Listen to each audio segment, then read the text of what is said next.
Parmi tous les reportages que vous allez voir, il y en a vraiment un que je souhaiterais que vous regardiez, que vous allez voir d'ailleurs en ouverture d'émission dans quelques instants. C'est le reportage d'ailleurs le plus long que nous ayons présenté en 7 ans dans cette émission sans aucun doute, parce que c'est une histoire fantastique. Le reportage de Vincent Guérin, et il y aura un rebondissement bien sûr à la suite de ce premier reportage, vous vous en doutez. Regardez. Je m'appelle Edmond Lukaszewski, je suis rentré en Pologne le 20 septembre 1946. J'ai quitté la France le 14 septembre, nous avons roulé 7 jours presque, en train. J'avais l'âge de 14 ans et demi. Quand mon père m'a dit que nous quittons la France, j'étais pas content, je pleurais. Je m'appelle Joseph Ślezak, je suis né en France, je suis venu de France en Pologne en 1946, le 20 septembre. J'avais 20 ans. Pourquoi on est venu ici? Qu'est-ce qu'on est venu faire ici? Pour convaincre leurs parents de venir en Pologne, le gouvernement leur avait promis un bon travail, un logement et la liberté. La réalité était bien différente, l'usine pour certains, la mine pour d'autres, des salaires misérables. La dictature du prolétariat instaurée par Staline faisait régner un régime de terreur absolue.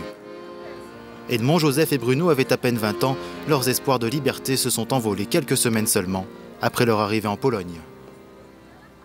Ça ne me plaisait pas, quoi, parce que il devait tout y avoir, puis il n'y avait rien du tout. En France, Bruno a laissé sa liberté, mais aussi sa fiancée, Stéphanie. En 1947, elle veut le rejoindre pour l'épouser, mais Bruno lui interdit de venir en Pologne. Moi je dis non, jamais de la vie, je veux que tu viennes ici. Parce qu'on est déjà assez malheureux. Tu te rends compte si tu viens ici, toi, qu'est-ce que tu vas me... Toute la vie, tu vas me dire pourquoi tu m'as fait venir ici. À la santé de la France. Aux enfants de la patrie, le jour de gloire est arrivé. On n'a pas oublié la Marseillaise, hein, malgré les années. C'est malheureux, mais c'est comme ça. J'ai la maladie des choses françaises. La canne à pêche est française, le fil, c'est du Starlon français, ce tricot, il est français. Je porte la France sur moi, pour ainsi dire. Retourner en France, c'est l'espoir qui les fait vivre depuis 55 ans. C'est là où j'ai passé les plus beaux jours de ma vie. On avait toujours espoir qu'un jour on retourne en France, c'est ce qui nous donnait le moral. Hein. Et puis, on devenait de plus en plus vieux, c'était de moins en moins réel. Hein. Mais même aujourd'hui, vous voyez, j'ai 74 ans, et je suis sûr que si j'allais en France, peut-être que je ne retournerais pas ici. Parce que mon père, lui, il voulait mourir en Pologne. Mais moi, je voudrais mourir là-bas. Bien sûr que j'ai envie de retourner, parce que là où je suis né, mes amis, là où je m'amusais, là où je joue au ballon, au stade, là où à la rivière, là où je m'amusais avec mes amis, je voudrais revoir. Parce que je suis né en France et ça me tire. Maintenant, on est habitué. Mais regretter, on a toujours regretté d'être venu ici. Toujours. Le reportage de Vincent Guérin. Imaginez 55 ans après revenir dans une ville qui a complètement changé et surtout tomber sur des visages qui eux aussi ont bien sûr changé et sur des êtres particulièrement chers qu'ils n'avaient pas revus depuis 55 ans. Vincent Guérin. Ils attendaient ce jour depuis 55 ans mais n'osaient plus y croire. Edmond, Joseph et Bruno sont de retour dans leur village du Midi, à Bessèges, Méreuil et Sandras. À peine arrivé, Bruno est déjà à la recherche de Stéphanie, sa petite fiancée qu'il avait laissée ici même en 1946.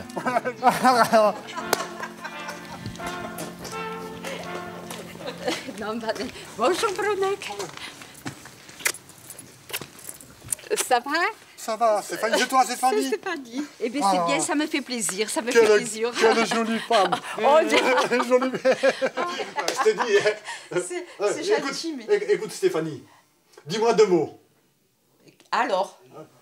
Bruno, je t'aime. Je retourne plus en Pologne. Ne dis pas des choses comme ça, non. Joseph a maintenant l'espoir de retrouver sa sœur Janine. Cela fait 40 ans qu'il ne l'a pas vue. 40 ans sans aucune nouvelle. Elle vit ici à Peigné, dans le centre du village. Mais je sais pas, il faut demander où c'est qu'il y a l'église, à côté de l'église, c'est. Demande-la peut-être. Oui. Bonjour madame. Bonjour, monsieur. Comment allez-vous? Moi, je vais bien. Ah ben, c'est très bien.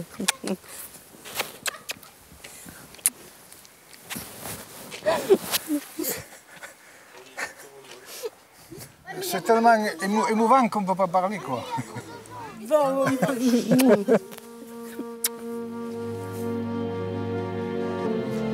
C'est pas possible.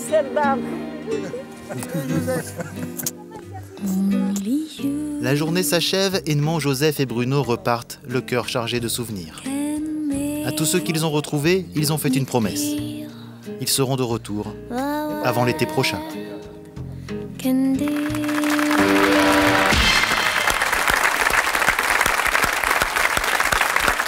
Nous avons tous versé notre petite larme, mais c'était difficile de les contenir.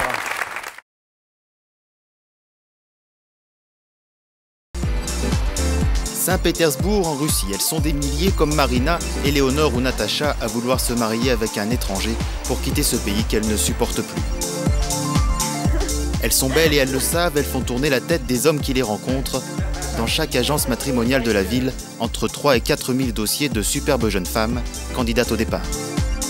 2 jeunes filles viennent s'inscrire à l'agence. Irina et Larissa, elles sont sœurs, elles ont 22 et 23 ans. Elles sont belles, intelligentes, mais comme beaucoup de jeunes filles de leur âge, elles n'arrivent pas à trouver un fiancé en Russie. Il y a beaucoup trop de jolies jeunes filles russes et pas assez d'hommes russes. De toute façon, il y a vraiment plus de femmes que d'hommes en Russie.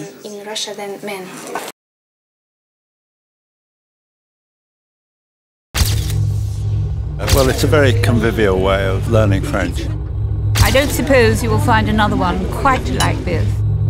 I'm happy with the brush-up system. Well, it's for the exchange. They're playing the game, keeping to the rules.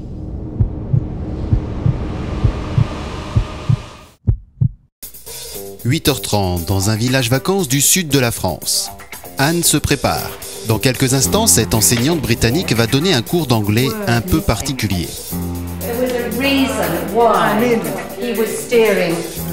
Un cours réservé à des vacanciers studieux qui souhaitent entretenir et perfectionner leur anglais. Ils viennent de toute la France et de Belgique pour suivre ce stage organisé par Renouveau Vacances.